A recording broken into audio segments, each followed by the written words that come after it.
This is an episode of the Lake of Rage Radio. Bites! Hey, welcome back to the Lake of Rage Radio podcast. You've got me, Jake, here. And I'm Brandon. And Travis is unfortunately not with us again on this Sounds podcast. like he died. Pretty He's much. no longer with us. Travis is no longer with us. Play a little sad violin for him. But no, he got called out to work last minute. But he did want to send his thoughts on the Generation 8 trailer. They pretty much just sum up to, I really like all the starters, which I think we can both agree to. More or less. More or less. More or less. That's pretty much just the Lurge tagline at this point. I don't know. More or less. All right. But that's the topic for this episode. We're going to be discussing Pokemon Generation 8. We're going to discuss the trailer. We're going to look at the map a little bit. If you're listening to this on SoundCloud, it's going to be a little bit more difficult for you to see the stuff we're pointing out. But in the actual YouTube video, I'll make sure to put some pictures on the screen for you to look at. I have to do some actual editing and not just put a static picture up there this time, which could be dangerous. Wow. God damn it, Owen Wilson. Where's my Owen Wilson Pokemon? Trainer, or just Pokemon? No, just Pokemon. Oh, I think that's too powerful. I think that they had to cut it for balancing reasons in the Gen 2 games. Or 3. No, Owen Wilson's definitely a Gen 3 Pokemon. Yeah. Yeah. I don't know why that makes sense, but it kind of But does. it really does. No, so I think, honestly, just launching straight into it, what are your initial thoughts just on the trailer as a whole? Aesthetically, I love pretty much everything about it. The region is beautiful. Honestly, one of the most beautiful regions I think we've seen in any game. I really, really dig the color scheme of everything. Like, there's you get a real temperate feel for it just because of like the overall atmosphere of the temperature and everything like that, of the colors. I think they do a great job of that. Do you have any specific, like, I don't know. It looks like we're going to get a really big selection of like environments. Surprisingly, considering England is honestly not that varied in environments. Yeah. That not to say they don't have varied environments, but, you know. We've got some sort of river basis. We've got lakes. We've got forests. We've got cities. we've got lakes. We've got rivers. It's everything I care about. If you think What about about like, oceans? those are pretty good. They're basically just big lakes, though. If you think about it, and like Right. ignore a lot of other features, but there's also a lot of like what seems to be steam powered stuff in the city. Yeah, and steam is also water. That's true. But yeah, between like the desert, the forests, these like rolling hillsides, fields. Fun fact: there is lakes. actually a desert in England. It's just very small. It's like a salt desert. Huh. Yeah. Yeah, and then the cityscape, like all of this combined, makes it one of the more like Aesthetically pleasing. not just aesthetically pleasing, but like one of the more varied regions. I'd say the only one that still seems like possibly like more extreme in its environment is probably Generation 4, which you were just all over the place. I suppose. You had like a huge range of like. I think maybe definitely less than this game, though. I would argue. Because I'm replaying through Platinum right now, and I'm not seeing like a whole lot of different stuff. There's definitely like the big marshland, which, man, I hope that middle part of the map is a marshland. A fen, a moor, whatever you want to call it. A bog? A bog? Yeah. Oh, man, I want a peat Pokemon. One might even call it a swamp. A swamp, a marsh, a bog. The fun fact is, they're not all interchangeable words. No, but you still might call it. You might. You'd be wrong. No, one of the biggest things that I love about this game, which you don't see in every Pokemon game, but you do see it in some, is the significant amount of lived-in-ness of this game. This game doesn't look like it is brand new or anything like that. Or not, by brand new, I mean the architecture of the region isn't just... It doesn't all have a new set of spick and span on its paint. I love it. There's rust, there's plant overgrowth, things are like pocked and speckled all over the place. It's awesome overall. It's just aesthetically pleasing. Honestly, my biggest complaint about the entire thing is the logos look kind of dumb. Yeah. Like, it's not to say that like every logo has been a super like beautiful masterpiece of balance and design, but No, it's just a sword and a shield with a wolf-looking head. Yeah. Speaking of wolf, you gotta get our requisite Wolf Glick reference in here. Yeah, no, trust me, I've got the paper out in front of me. I'm keeping tally. We're still scheduled to hit like 3 more for our quota. That makes sense. I don't know if you saw the Twitter image somebody had actually posted of Wolf Glick's head on top of both of the wolf logos. And they're like, oh my god, I can't believe they used Mr. Pokemon's face on these, or whatever, something along those lines. That's pretty good. It's pretty good. Pretty good. No, overall though, just like very basically, this region looks beautiful. I can honestly see this possibly even edging out Johto as my favorite region already, just initially looking at this. That's really premature, and I'm also really excited for this too, so that could be a lot of that talking, but man, this region just looks... There's definitely nothing but potential with what I'm seeing. No, nothing. Like, I can't even imagine this going badly. I mean, it can. It can definitely go terribly, but like, man, they have done a really good job of showing everything off. I think just the wheelbarrows, Brandon. I can't believe you didn't bring it up. I was trying to like edge you into it, but like. So this is kind of a weird, I guess, observation on it. Throughout the trailer, just like we were watching it a couple times, and we were noticing there's a lot of like little details that are added to the environment that just make it pop. It really shows that they put a lot of work into it. No, that's one of the things. I apologize to cut you off there, but that's one of the things I love about like the Pokemon games is the small details, the small world building stuff that they put in there. Like those are those little pieces of love in the game that you feel those people actually really care about the product they're making. Mm-hmm. Even if you don't end up liking it, it's a fantastic product for that reason. Yeah, Continue. So a weird observation about it was over the course of the trailer, we see 3 separate wheelbarrows. I think we saw a 4th one. No, I think you might be thinking of the cardigan. That's right. So there's 3 different wheelbarrows. One of them's just... There's one in the mine. Oh, I guess. So there's a 4th one. Okay. But each of these wheelbarrows actually has like different contents in it. One of them's empty. One of them's overturned. One of them's got like a shovel in it. One of them's got pickaxes and junk. Pickaxes. And there might be actually another one with mulch and stuff in it. Yeah, you're right. But like just those little bits where they're all like, it's not just the same base asset reuse. Like they'll implement it in new and unique ways. Yeah, no. And the other interesting thing about that is honestly where you have it paused on the screen where the female trainer walks out of her house, and just the different amounts of like potted plants that they have in there too. They're very varied throughout the entire region. You don't see them just reusing the same, like, this is our flower sprite, we're using the flower sprite. Stuff has different places have different flowers and different plants and stuff like that, which makes this feel so... There's also a whole... much bigger. A huge selection of different foliage and like different types of trees, different bushes, different like, grass textures. For those of you that don't know, I'm actually an ecologist, and like this kind of stuff, this just... Mwah. Like, in the more diverse and realistic your environment is to me, the more I just love your game, just inherently. And this does a magnificent job of doing that. Yeah, they've even implemented more natural-looking integration with the buildings and the environment. Like, there's a lot of, like, creepers on walls. By that, you mean creeping vines, right? Yeah. Not just, like, Minecraft characters. No. That'd be weird. Not just like Minecraft characters. The Pokemon Minecraft crossover. Yeah. So throughout the trailer, there's a couple other things that like really stand out to me personally. We're going to talk about the map itself in a little bit, like things from there. Yeah, we're actually going to go through it pretty much blind, like not blind, but like go through it without having discussed it too much. So you'll get to hear some of our like critical thinking process of that too. Critical thinking makes us sound way smarter than we actually are. But yeah. So one of the things that stood out to me most throughout basically the trailer is when the characters are moving around, it always feels like, I don't know how to say this, I guess.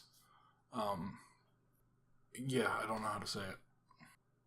It feels real, feels lived in, feels open. This game feels incredibly open. Like, obviously it's not going to be an open world game, but there's so much more room clearly to explore and move around. I mean, I just absolutely adore everything about this game already. Or just this trailer, I should probably say. More specifically. I think part of it is maybe what I was really trying to get at is the character model and like these overworld sprites never feel like they clash a lot. No, I agree. And it feels really homogenous. Like the characters' walk animation, everything feels a lot smoother and more, I guess, natural to the environment than it has in the past. Yeah, I agree. No, the other thing that is really important to notice is the characters have like shifting animations when they're standing still, and their faces change. So your character walks out of their house and they like shield their eyes, their mouth and face move. They have different expressions when they're going into battle. They have different expressions during battle, which I know is a big thing during Pokemon Sun and Moon and Ultra Sun and Ultra Moon. I don't know why it was meant. The Gen 7 games is that your character just has kind of a deadpan sort of smile on their face that just looks like glazed over glass, like they're just not there. That is not the case in this game, and I love that. Also, we do see in one of the screens that your character is able to sneak in tall grass again, which was honestly one of the best features they added to a Pokemon game, sneaking, in my opinion, from Gen 6, the Omega Ruby and Alpha Sapphire remakes. Fantastic, like, reintroduction of that mechanic. So another thing, going back to like how the character, like the models all integrate, they've also added like, if your character seems to be running on something that's like a dirt path or through the snow, they add like little puffs coming up from the back of their feet as they move. Yeah. It's just a lot of like the minute details, and they like the devil's in the details, and I'd sell my soul to the devil for this game. Or just in general. He probably pays pretty well. Actually, that's kind of the whole shtick, isn't it? Yes. $60 for my soul? Hot diggity. You know what I can buy with that? Pokemon Shield and Sword versions. Well, one of them. Well, yeah. Well, I'll pay the other one. That way I don't have to buy two. Yeah. No. So how do you feel about like the introductory character models that we've seen? Just fantastic. So like we've seen like Alas, we've seen both the protagonists. And then what appears to probably be a youngster who's... the character models are amazing. This is one of the first times where I look at the opening characters' designs, like their clothing, and go, yeah, no, I could see me not wanting to change that costume, or like just wanting to change it just a little bit. In Sun and Moon, honestly, I felt like I didn't have enough customizable like character options where I liked them. And honest to God, in Pokemon X and Y, there were some cool options, but a lot of them looked so out of touch and with like what fashion actually looks like, in all honesty, or even just like popular fashion looks like. Yeah.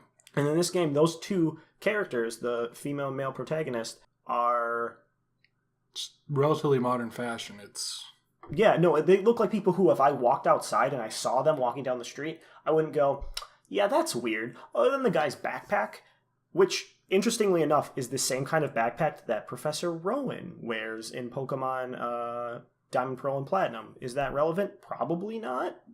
Maybe. But it's just cool that you can have like that stylized a backpack in this game. Like, I love that. Like the big chest backpack. It's so cool. Mm-hmm. One thing that's been of just bliss-giving is the memes that have popped up about the female trainer being Scottish. I love it. All of her, like, she's just an angry Scottish girl using terrible language, swearing, drinking. I saw one where it was just like, my mom's mad at me for being an all-star Pokemon trainer. It's not my fault that I'm out there shagging nines and doing lines, and you're at home making a lasagna. And it's just like, God. I'm not even going to try to do the bad Scottish accent that I have, because I feel like that's just a nightmare. But boy, endless joy. I can only see, like, throughout this entire spoiler season, only better stuff coming. Like, you're going to see like the evil teams and your rivals and gym leaders and stuff like that starting to get revealed. And this character that the zeitgeist of the Pokemon community has come up with around the player character female is just going to be amazing. On a side note, I did see some arguments for names for them, where the boy's name is Ken and the girl's name is Shira. Both are like Japanese versions of the words for sword and shield, if I remember correctly. So for ease of conversation, it might be fair to just call them that, but I'm just going to call them female protag and male protag for now. Yeah, until we get the more official names. Yeah, that's totally fair. But I think we've really avoided discussing the biggest part of this trailer, in all honesty, which is the starter Pokemon. So I think that's the best thing to go into next. How do you feel about them? So I guess we can probably. Do you want to just do an overview and then go into like what we think about each one specifically? Yeah, I think that's fine. I like them all. Absolutely. No, this is maybe the first gen in a long time where I look at all three starters and I say, yeah, I could choose that Pokemon as my starter and not be like, man, I really should have gotten a better starter. Like, I'm predisposed against fire types, so I've got a bit of a bias there, but fair. Like, I'm still, I don't know. Like, the only one I'm a little personally iffy on is Scorbunny. Not to say that I don't like it, it's just that it's one I definitely couldn't see myself picking. Maybe depending on how the evolutions go, because like the evolutions have changed my mind before. I sometimes pick the fire starter, but I'm very likely leaning towards Sobble at the moment. Personally, I did realize that the only time I have deviated from the water or grass starters is in Gen 2. But I've only ever picked the fire starter in Gen 2. That's not to say like I don't like Charmander or I don't like trying to name another fire starter. Tepig. No, I was just skipping ahead of Torchic. Like I like Torchic, but the rest of Torchic's line I honestly don't. I don't hate them, but I just don't like them. Like in all honesty, I have the event Torchic that you got from Pokemon X and Y, and I have it leveled to 100 in the Cherish Ball. Because I love Torchic. Torchic's one of the most adorable Pokemon in all honesty to me, but like Combuskin is just gawky, and Blaziken, I know a lot of people really like that design, but to me it just falls really short of something that I would personally like to use. So if I ever want to play Little Cup, I have like a Speed Boost Torchic, which is probably banned in all honesty. Quite likely. But still. No, I mean, man, this game is just going to be a good time. Grookey's pretty cool too. I like Grookey. So I suppose we just can go into like some of our observations about the starters. We'll start with Grookey, go grass, water, fire. Yeah, sounds fine to me. Yeah. So Grookey... or is it grass, fire, water? It's grass, fire, water, usually, in the normal order. Yeah. Venusaur, Charizard, Blastoise, yeah. Yep. So, Grookey, the grass monkey Pokemon. Introduced, we just see him like show up and start pounding this wooden dowel up against a rock. Yeah, like a stick against a rock. Which is a common behavior in apes. So you're going to hear me do a lot of animal science stuff in here, because that's like my shtick. Honestly, in real life, is I just know a lot about biology and stuff like that, henceforth the major and whatnot. But so like that's a common thing for like apes to do, especially higher primates, is to use like wooden tools to make noise. So that's really, I don't know, for me that was like really cool, and I immediately noticed that. I was like, hey, cool. Mm-hmm. I really like the dowel that it puts in between its like, I guess, leafy hair kind of thing. It's reminiscent of like cavemen. Yeah, that whole sort of like, think back to like Pebbles and Bam Bam from Flintstones, how they have the little bone tied up in their hair, which I think is going to be relevant because arguably the theme surrounding, so there's been a hypothetical theme surrounding every single starter, and the one for grass type starters is usually that it is like a prehistoric or like previously evolved animal. So you could like look at that. For instance, Snivy is one of the ones that I hear a lot of people like, no, I don't think so. But Snivy is a snake that starts out with arms and legs and slowly loses them, like showing the evolutionary path of those animals and stuff like that, which I think is just really cool. So if we're going to do a monkey grass type starter and we have one that's starting off with tools, I think we're possibly going to see sort of the classic ascent of man sort of thing into like maybe a full-on caveman Pokemon. That'd definitely be an interesting take. It might not be too. Like I'd be totally fine if it doesn't, but it might push it a little hard against like the Catholic schools that still don't like Pokemon. Yeah, but I mean like they've never really liked the word evolution, so not really You're not really trying to vie for their affection. Yeah, they're not really your market anymore. But no, I think that this Pokemon has a lot of cool design options. I can see if it does end up having a secondary typing when it's finally evolved. I can see fighting as a possibility, though not very likely. What screams out to me honestly is ground initially. Just the soil colored hands kind of really scream that out to me. But maybe not. I could see rock because he's using tools and like it gets stone tools. Yeah, stone tools sort of plus thing. Like he's introduced banging on the rock. Yeah, that too. Alternatively, honestly, if all these starters ended up being monotype at the end, rad. Again, every single generation, I always have what would be really cool is if the final evolutions of these Pokemon had a branching path. That'll probably never happen, but still. Yeah. So moving on next is Scorbunny, which is, as you might have guessed from the name, if you haven't seen it yet, Scorch Rabbit, Scorch Bunny. It's just this little springy looking fella. I don't know how else to really describe him.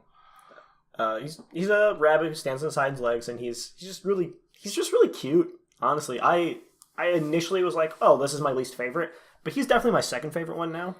I like him more than Grookey now. Again, I don't dislike any of these Pokemon. Like, if I was doing a Nuzlocke of this game and I had to like randomly choose a starter, I wouldn't be upset with having any of these as my starter.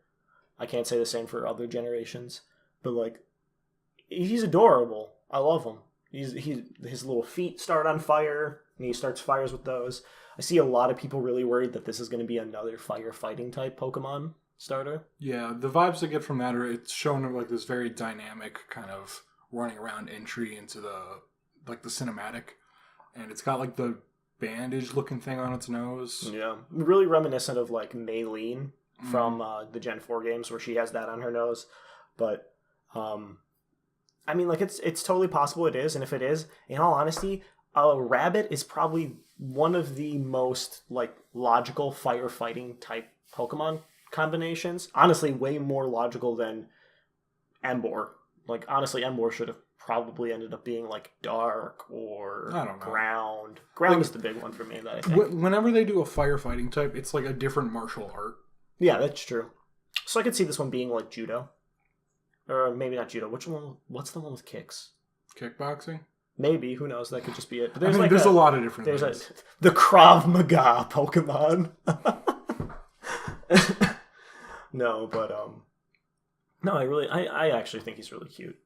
This is definitely your physical attacker of the group, though. Also, probably the fastest one. Yeah. This is one where I've seen a whole lot of different theories on what it can evolve into. It's definitely got the most potential because it almost feels like it's a relatively blank slate as it is. Mm-hmm. It's just kind of got this like bipedal anthropomorphic body shape. Yeah. Which could go in almost any direction. Like personally, and I give this an incredibly low % chance of happening, I wanted to see it turn into a magician and pull itself out of a hat as some sort of signature move. He does have the little bow tie on his neck, which like that's definitely a thing. Yeah, but I looking at this, I don't really get like a psychic vibe, which is what I would probably ascribe to a magician. Right. No, a psychic almost guaranteed. I still really think that would be a really cool idea. In all honesty, like a magic rabbit. An alternative. So when I'm looking at his design, what I'm seeing while we're sitting here staring at it is the little extra fleck of fur that's coming out of his ear. I just leaned in towards the mic, so that's probably going to spike it a little bit. But the little extra fleck of fur coming out of one of his ears, the little nose bandage, and the little bow tie actually remind me of a prep school boy. Less than anything like a fighting type would be. So there's a possibility that is relevant to its evolutionary path. Could be. I would maybe argue that what people are seeing as an evolutionary into like a firefighting might not be there. Maybe it's fire normal. Honestly, if that ended up being the case, that'd be kind of cool. That'd definitely be interesting. Yeah. Alternatively, for me, mainly just because of the kind of goldenrod-y colored part of his ears and the nose patch. Like, when I first saw it initially, I was like, oh, it's a rabbit, they're fast, like, it's going to be like a fire electric type. Maybe. I've kind of regressed from that opinion a little bit, but I kind of still want to see it, like a fire electric Pokemon that isn't Rotom. But, if it doesn't happen, I'm not going to be upset I'm about definitely going to be intrigued to see which path this evolution takes. That's the thing, right? Like, I feel like his evolutionary path has one of the biggest, possibilities out of all these Pokemon. Which moves on to the Pokemon that I think we agree has probably the least number of possibilities for its evolution. I mean, I don't know. I think that might just be between the two of us. We've gotten a pretty solid theory of where we think it's going, and we're cutting off other possibilities. A couple of different ones, yeah. But, so we have Sobble next. Which is both of our favorites, right? Just initially. I love him. He's incredibly adorable. Seems to be some sort of portmanteau of sobbing and bubble. Yeah. I'm not super sure on that, but that's just my first glance. And Grookey is probably grow monkey. Yeah. It's definitely unky. And I wonder what Score Bunny is. I mean, that was the introduction to Score Bunny. Yeah, it was. You're right. I'm sorry. I ruined the joke. I just I reiterated the joke. You know the rule of threes in improv. No. So anyway, Sobble. I'm going to cut that. So anyway, Sobble, though. There are two major... it's introduced as the water lizard Pokemon. Right. Is it? Yeah. Okay. It's clearly a lizard. I've seen a lot of people call it a tadpole. I've seen a lot of people call it a newt or something like that, which isn't understandable, but it's definitely not. My very first impression of it before I really looked at it was that it was some sort of newt or axolotl or something. Yeah, which is totally fair. My first thought when I saw it actually was that it is a basilisk or a what is often referred to as the Jesus lizard, one of those lizards that run on water, because the crest on top of his head is pretty much exactly one of those.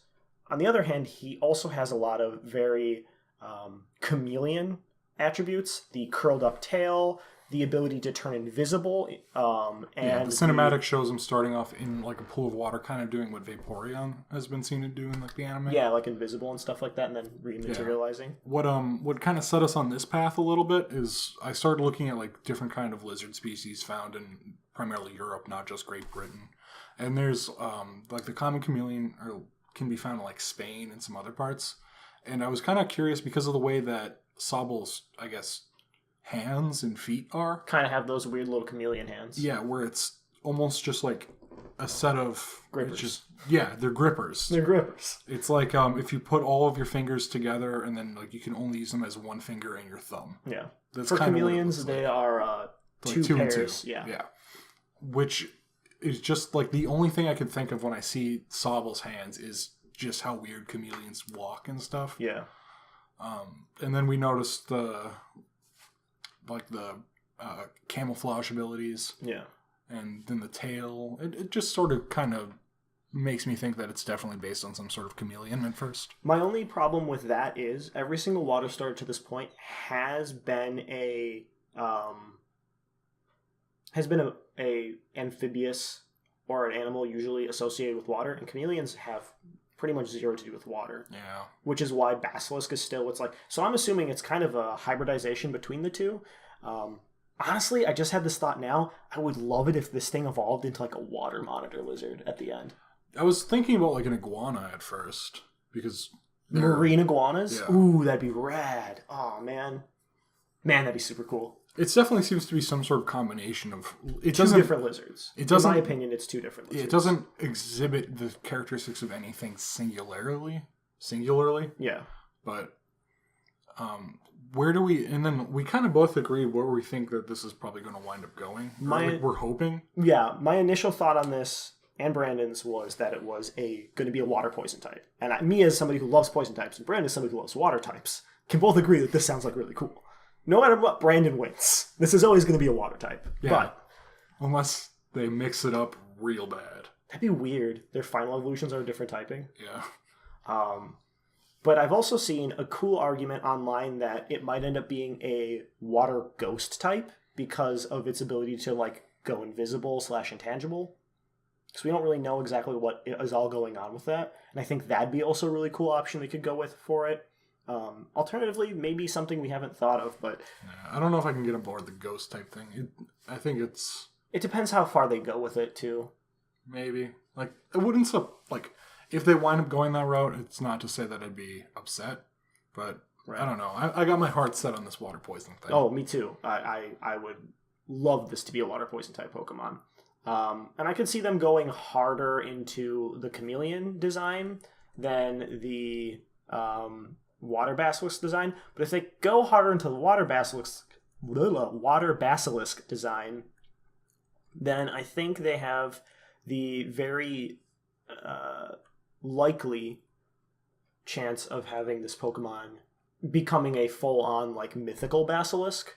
Yeah, that's where I saw it, and I kind of thought that it would eventually be going. That or it would be like my original assumption was that somehow it's going to wind up being like draconic, like turn into a water honestly, dragon. yeah. If it ends up being a water dragon type too, that's fine. That's super cool. The only water dragon type we have up to this point is Kingdra, right? And Palkia. And Palkia. Sorry, you're right. But, Sometimes I forget Palkia is a water type. yeah, it's reasonable. Sometimes I forget Palkia is a dragon type. Palkia is just like very weird looking. Yeah, but if the thing winds up being poison, like if it goes the route with like a monitor lizard, Because monitor lizards, are very toxic too. yeah, like there's a lot of, I guess not actually a lot per se of like poisonous lizards, right? But there's like a decent enough amount. You've got Gila monsters and the beaded lizards. I was going to be really mad at myself if I couldn't remember the name of the other version of a Gila monster. And then you have monitor lizards, and that's actually it. And then you've also kind of got like Komodo dragons, but that's not quite a venom per Komodo se. dragon is actually just the largest type of monitor lizard. Oh, really? Yeah. So they're all the same it's thing. not really a venom so much as it's just Their spit is literally full of so much disgusting bacteria that just one bite will kill you if you don't get it treated. yeah, it's just like a super nasty. The only thing is I can't see Sobble turning into a Komodo dragon, as awesome as I think that would be. No, but it's more. But if they just do, hey, you've it's got more my, just to establish the link between lizards and poison. lizards and poison. Yeah, and also like that's a big thing.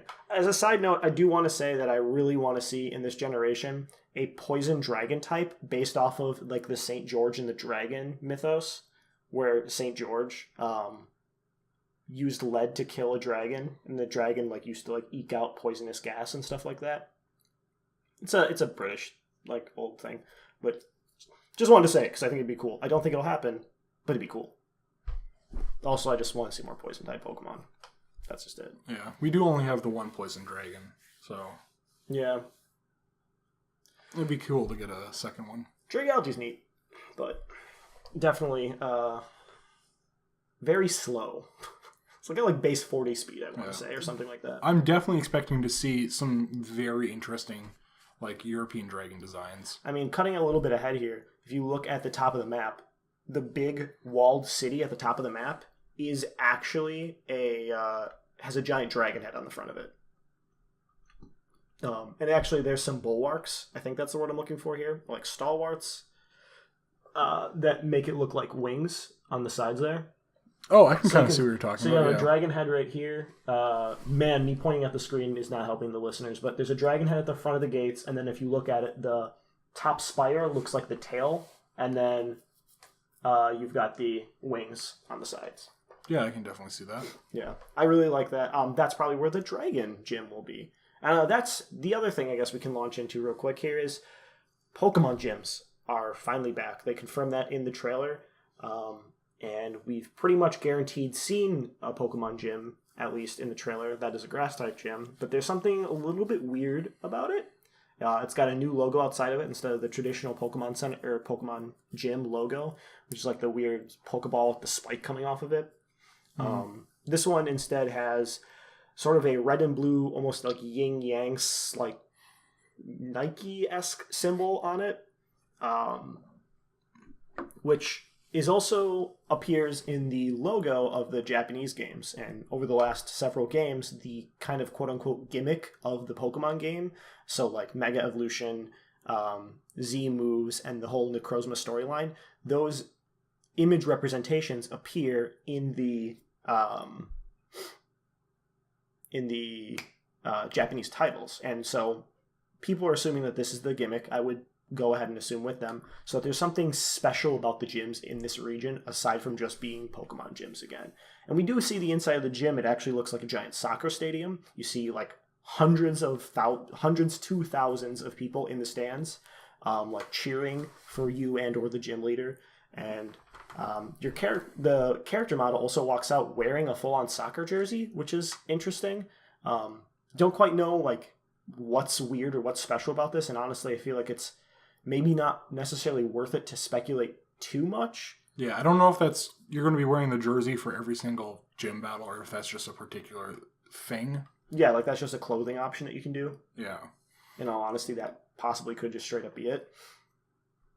And that could honestly be something they threw in there just to kind of throw off the scent for people to be kind of confused by. Mm-hmm. But the other big, like the only concept I had, so I saw a couple of people discuss how like they had the idea of like the fans cheering you on and maybe like buffing or debuffing you during the gym battle, depending on like how cool the battle was, quote unquote. Sort of like a fusion between Pokemon contests and Pokemon gyms, which I think is an interesting idea and would bring in a reason to have like Pokemon contest stats come back. Yeah. Something I came up with is, what if, because this is such a bigger game, you can go around the city and do sort of like mini side quests and get your name out there so that people in the city are like, oh yeah, I remember that kid. That kid helped my grandpa find his lost Growlithe or something like that. Don't you hate it when your grandpa loses Growlithe? Grandpa's gone and lost his Growlithe. That sounds like a euphemism for like a crazy old person.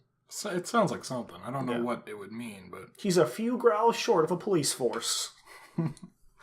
But, and so, like, if you do that and you do all those mini missions, they'll, like, help buff your character in the upcoming Pokemon battle, or, like, even out the buffs between you and the gym leader, so you're cheered on more. I think that's an interesting concept. Keep in mind, that is entirely speculative, and nothing about that is probably going to happen. But, just a concept. There's a lot of rumors going around that people think there's a possible second region thing. There's always rumors going around that people think there's going to be a second region thing. But I don't know. If your point to playing the main campaign of the Pokemon game is to be able to explore and look at every nook and cranny, see all the small details that Pokemon puts into things, see the world that they have like crafted and built and stuff like that, this game is going to blow you away, from what I can tell. Yeah. I think that pretty much covers our response and like our observations from the first big info dump that we got. Yeah. Think there's anything we want to ride out on, or does it think that covers most of it? We're considering doing smaller, like 20 to 30 minute, maybe even less than that, bits on like big news stories that come out that aren't really worth doing a full podcast on, or just small ideas or topics for a week, and referring to those as Lake of Rage Radio Bites. More on that later. Also, there's probably likely going to be more videos that aren't podcasts on the YouTube channel, battles, and that kind of stuff coming in the future. So look forward to that kind of stuff. Travis isn't dead, we swear. His body is not stuffed in like a closet or something somewhere. We 100% promise he will most likely return to podcasts eventually, maybe a little bit more sparingly. For the moving forward, it'll probably be me and Brandon doing podcasts for the most part. That covers the social media and like logistics part of updating you. So other than SoundCloud and YouTube, you can find me on Twitter at JacobJoto and Brandon at Armchair Robot.